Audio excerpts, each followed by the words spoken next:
Oppo বাংলাদেশের মার্কেটে official launch করে দিল Oppo Reno 12F।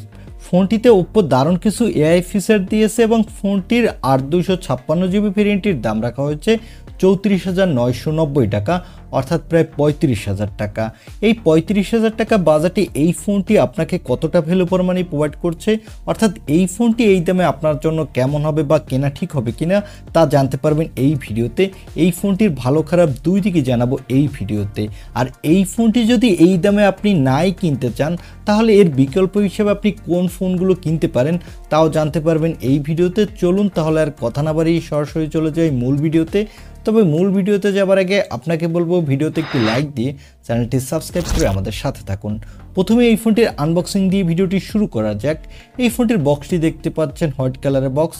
বক্সটি খুললেই প্রথমে পাবেন কাঙ্ক্ষিত ফোনটি, তারপরে পাবেন ছোট্ট একটি প্যাকেট। সেই প্যাকেটের ভিতরে পাবেন ইউজার গাইড, পাবেন সিম ইজেক্টর পিন, আর পাবেন একটি ব্যাক কভার। এই হলো ফোনের বক্স কন্টেন্ট। এবারে কথা বলবো এই ফোনটির লুক অরিজিন নিয়ে। এই ফোনটির ব্যাক প্যানেলটি দেখতে কিন্তু বেশ সুন্দর। এই ফোনটির ব্যাক প্যানেলে পাচ্ছেন রাউন্ড শেপের একটি ক্যামেরা মডিউল। এখানে থাকছে ট্রিপল ক্যামেরা সেটআপ। ফোনটির বডি ফ্রেমটি হলো বক্সের শেপের, ফ্রেমটি প্লাস্টিকের। ফোনটিতে সকল ধরনের পোর্শন বাটন দেওয়া হয়েছে, শুধু 3.5mm হেডফোন জ্যাক দেওয়া হয়নি। এবং ফ্রন্টে পাচ্ছেন একটি মিডল কনসোল সেলফি ক্যামেরা। ফোনটির থিকনেস হলো 7.8mm, ওয়েট হলো 187 গ্রাম। আর এখানে দেওয়া হয়েছে IP64 এর রেটিং, যার ফলে এই ফোনটি ডাস্ট এবং ওয়াটার রেজিস্ট্যান্ট। ওভারঅল ফোনটির লুক ডিজাইন আমার কাছে বেশ ভালো লেগেছে। এবারে কথা বলবো এই ফোনটির ডিসপ্লে কোয়ালিটি নিয়ে। ফোনটির ডিসপ্লেটির সাইজ হলো 6.67 ইঞ্চি মাপের একটি full HD plus AMOLED display. সাথে পাবেন 120 হার্টজের রিফ্রেশ রেট এবং এই ডিসপ্লেটির পিপিআই ডেনসিটি হলো 397 এবং ডিসপ্লেটির স্ক্রিন টু বডি রেশিও হলো 86.9%। আর এখানে দেওয়া হচ্ছে 2100 নিটসের পিক ব্রাইটনেস, যার ফলে ডিসপ্লেতে আপনি কোনো প্রকার ব্রাইটনেসের ঘাটতি পাবেন না ডিরেক্ট সানলাইটেও। আর এখানে 120 হার্টজের রিফ্রেশ রেট থাকার ফলে যারা গেমার আছেন তারা গেমিংয়ের সময় বাটার স্মুথ পারফরমেন্স পাবেন। আর এই ডিসপ্লেতে প্রোটেকশন দেওয়া হয়েছে আশাহি গ্লাসের প্রোটেকশন। ওভারঅল ফোনটির ডিসপ্লে কোয়ালিটি আমার কাছে বেশ ভালো লেগেছে। তবে এখানে যদি কোনিং গরিলা গ্লাস 5 প্রোটেকশন থাকতো তাহলে আরেকটু বেটার হতো। এবারে কথা বলবো এই ফোনটির ক্যামেরা কোয়ালিটি নিয়ে। আগেই বলেছি এই ফোনটির ব্যাক সাইডে দেওয়া হয়েছে ট্রিপল ক্যামেরা সেটআপ, যার প্রাইমারি লেন্সটি হলো 50 মেগাপিক্সেলের। এখানে থাকছে ওআইএসএস সাপোর্ট, সাথে পাচ্ছেন 8 মেগাপিক্সেলের আলট্রা ওয়াইড লেন্স আর 2 মেগাপিক্সেলের ম্যাক্রো লেন্স। এই ফোনটির ব্যাক ক্যামেরা দিয়ে আপনি ফুল এইচডি ভিডিও রেকর্ড করতে পারবেন, আর এখানে আপনি মোটামুটি ভালোই ফটোগ্রাফি তুলতে পারবেন।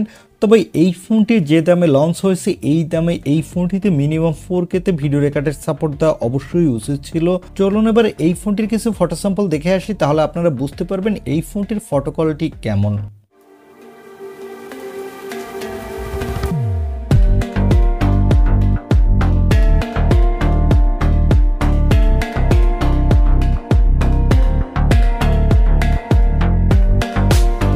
এই ফোনটির ফটো স্যাম্পল থেকে আমার কাছে মনে হয়েছে এই ফোনটির ক্যামেরা কোয়ালিটি অ্যাভারেজ বলতে হবে। এই ফোনটির ক্যামেরা কোয়ালিটি একবারে ভালোও না আবার একবারে খারাপও না। আর এখানে সেলফির জন্য পাবেন 32 মেগাপিক্সেলের সেলফি ক্যামেরা। এই ক্যামেরাটা দিয়ে আপনি ফুল এইচডি ভিডিও রেকর্ড করতে পারবেন, আর এখানেও আপনি ভালো কোয়ালিটির সেলফি তুলতে পারবেন। এবারে আসি এই ফোনটির অন্যতম হাইলাইটেড অপশন অর্থাৎ এর পারফরমেন্সে। এই ফোনটিতে পারফরমেন্সের জন্য থাকছে মিডিয়াটেকের ডায়মেনসিটি 6300 চিপসেট। এই চিপসেটটি 6 ন্যানোমিটার আর্কিটেক্টে বিল্ড এবং এই চিপসেটটির up to clock speed 2.4 gigahertz. এখানে আপনি ভালো মাল্টিটাস্কিং করতে পারবেন, সাথে পাবজি ফ্রি ফায়ারের মতো গেমগুলো আপনি এই বাজেট হিসেবে ভালো স্মুথলি খেলতে পারবেন। আর এই ফোনটিতে আউট অফ দ্য বক্স থাকছে অ্যান্ড্রয়েড 14, এর ব্যাকহ্যান্ডে থাকছে কালারওয়েস 14। এখানে আপনি 2 বছরের মেজর অ্যান্ড্রয়েড আপডেট পাবেন, সাথে 3 বছরের সিকিউরিটি আপডেট পাবেন। আর এখানে সিকিউরিটির জন্য থাকছে আন্ডার ডিসপ্লে অপটিক্যাল সেন্সর এবং ব্যাটারির জন্য থাকছে 5000 mAh এর একটি ব্যাটারি, সাথে থাকছে 45 ওয়াটের একটি ফাস্ট চার্জার। আর এখানে রিভার্স চার্জিং এর সাপোর্ট থাকছে। ভালো ব্যাপার হলো এই ফোনটিতে এআই ইরেজার ফিচার দেওয়া হয়েছে, যেগুলো সাধারণত আমরা ফ্ল্যাগশিপ ফোনগুলোতে দেখতে পাই। আপনি ধরেন একটি ছবি তুললেন, সেই ছবির পিছনে আনওয়ান্টেড অবজেক্ট থাকলো, আপনি এক ক্লিকেই সেই আনওয়ান্টেড অবজেক্টগুলো রিমুভ করে দিতে পারবেন। এছাড়া এই ফোনটিতে আরো একটি ফিচার থাকছে এআই লিঙ্ক বুস্ট এবং বিকন লিঙ্ক। যার মাধ্যমে আপনার ফোনে যদি কোনো ডাটা বা ওয়াইফাই কানেকশন না থাকে আপনি 100 মিটারের মধ্যে আপনি কল করতে পারবেন, যেটা কিন্তু বেশ ভালো একটা কাজের ফিচার। এরকম আরও অনেক এআই ফিচার দেওয়া হয়েছে এই ফোনটিতে।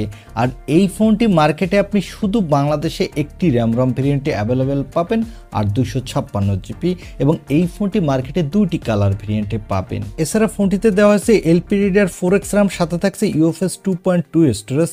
তবে আমার মনে হয় এখানে মিনিমাম UFS 3.1 স্টোরেজ দেওয়া উচিত ছিল, যেহেতু ফোনটার দাম অনেকটাই বেশি, 30,000 টাকা প্লাস, তাই এখানে UFS 3.1 স্টোরেজ দিলে ফোনটির রোম স্পিড আরও অনেকটা বেটার হতো।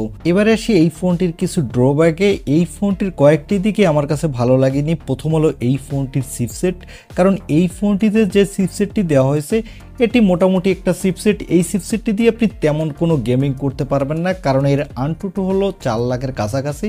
তাই যারা হেভি গেমার আছেন তারা এই ফোনটি অ্যাভয়েড করবেন।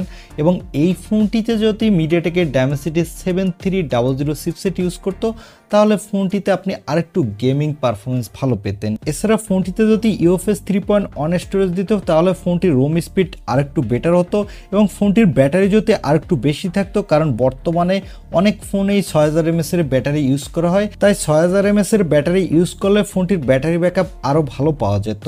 আর এই ফোনটি মূলত চায়না যে ফোনটি লঞ্চ হয়েছে Oppo A3 নামে, সেই ফোনটি রিব্র্যান্ডেড করে Oppo Reno 12F নামে লঞ্চ করা হয়েছে গ্লোবাল মার্কেটে। চায়না যেহেতু এই ফোনটির দাম রাখা হয়েছে বাংলাদেশি টাকায় 20,000 টাকার মধ্যে, তাই এই ফোনটির দাম যদি বাংলাদেশের মার্কেটে অফিসিয়ালভাবে 26-27 টাকার মধ্যে হতো তাহলে ভালো একটা ডিল হতো।